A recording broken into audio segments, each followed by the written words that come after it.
And the car rides made me feel like I was losing it. Made me feel like I ain't have it like that. I was average like that, yeah. Started drinking way more than I used to. People form habits like that, yeah. Man enough to tell you I was hurt that year. And I ain't even Christian. I still went to church that year, guess. I just had to pretend that year. And I ain't even see my friends that year. Places that we should have been. Hey, you ain't really fuck with me way back then, but how about now?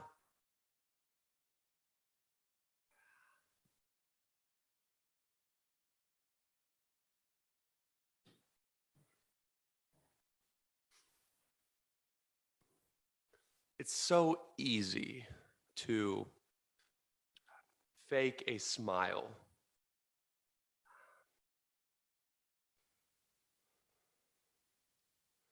Or to pose for a quick Facebook selfie and convince our friends and family we're doing okay.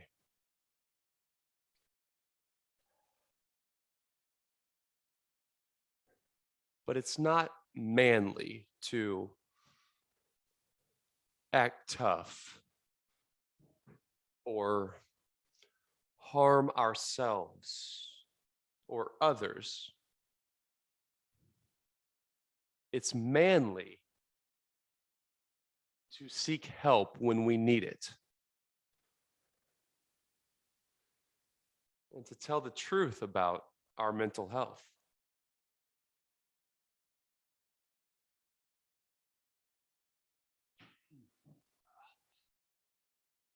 I'm a big advocate for leading by example.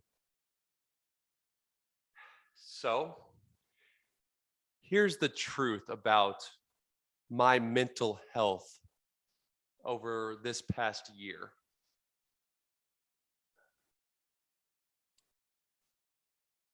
So, during most of my YouTube videos, I was clinically insane.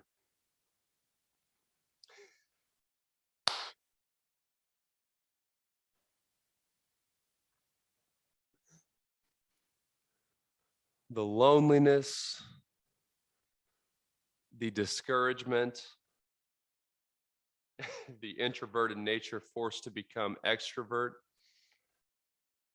It was torture. It's still torture. In fact, during my earliest videos in April, May, and June, I was so discouraged and so lonely that I would have a set time to go live for my YouTube video. About 30 minutes before I hit record, I would jog around the block to psych myself up. Then I would lie down for 60 seconds and then I would hit record, knowing that as soon as I ended that weekly video, I could lie down and cry.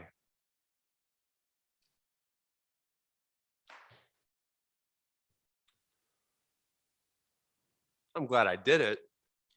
But it's funny because I grew up playing sports. I ended up playing baseball and football in high school, but I tried other sports growing up. And I hated it. I always hated it. My dad liked it. And after thousands of hours invested into weight training programs or the best hitting instruction in Missouri, I was just okay at baseball and football. I was good. I mean, for a small school. But with chess and music,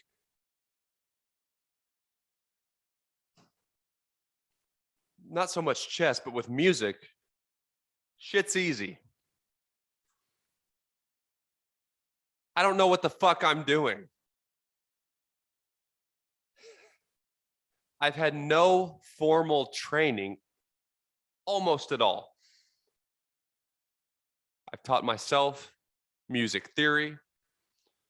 the point where I'm as advanced in my understanding of music theory as some professional musical people.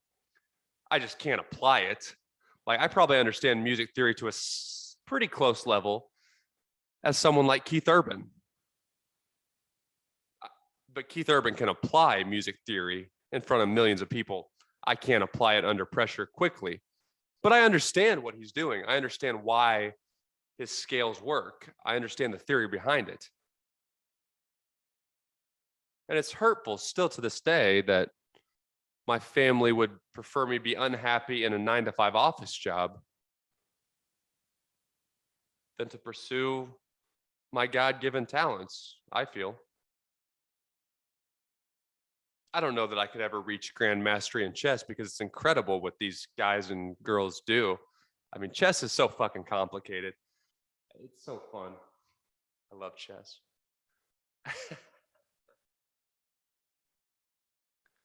But my memory by nature is exceptional.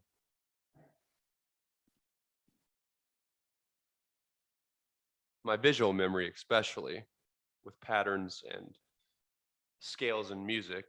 I mentioned before, I don't mess with sheet music because I can see the scales, kind of like if you were to get an octave on a keyboard.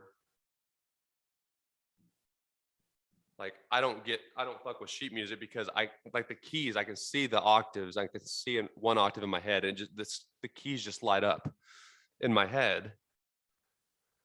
And it's hurtful that my family, my whole life, they've wanted me to play sports. At least my dad did. My dad's an awesome dad. But my natural talent is not athletically. It's definitely with music and or creativity.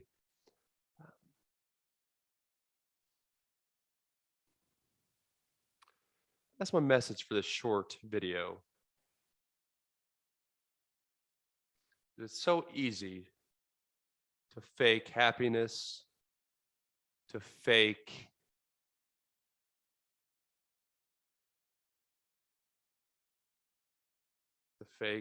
things to please our family and friends. But ultimately, if COVID's taught me anything, it's that, my parents aren't going to come back from the dead and save me from my regrets. I just had another falling out with my mom today. Because I told her, I'm like, I would rather be homeless than to go back to a corporate job. I'd rather be fucking homeless. I'd rather starve and freeze than to take my chances with music and chess, primarily chess, knowing that I might never succeed. And especially with COVID, like, we could all fucking die. And that's why I'm unwilling to have kids right now. Like, if I met the perfect Alexandra Botez-ish girl, or Alexandra Botez herself, and she was like, Dayton, I love you, but I'm going to leave you if you won't have kids with me. Like, if Alexandra Botez or that type of girl were going to leave me if I refused to have kids, I would refuse to have kids. Because I would never do what my parents did to me. And I'm afraid I'd be tempted to want to comfort them and keep them safe. But I want to be safe, baby.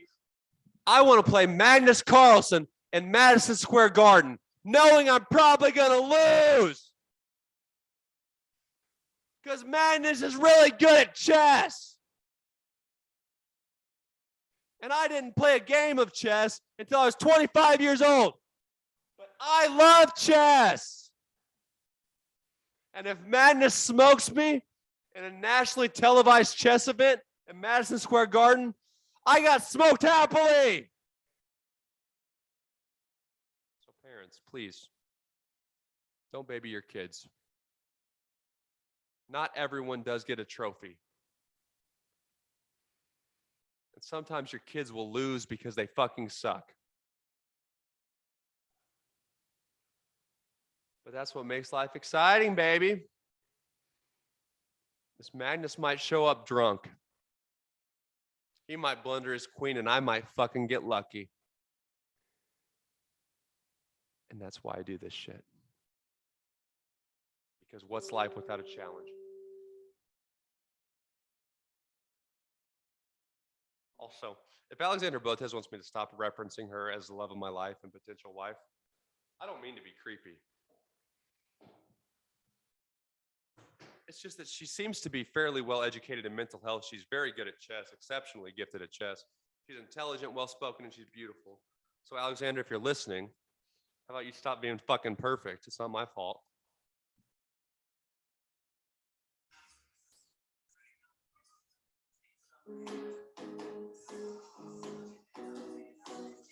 How about now?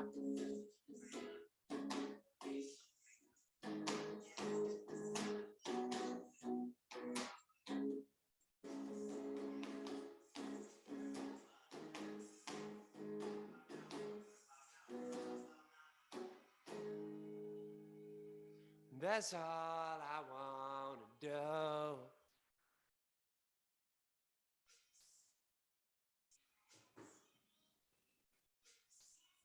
To my parents, if they're watching, don't bring a life in this world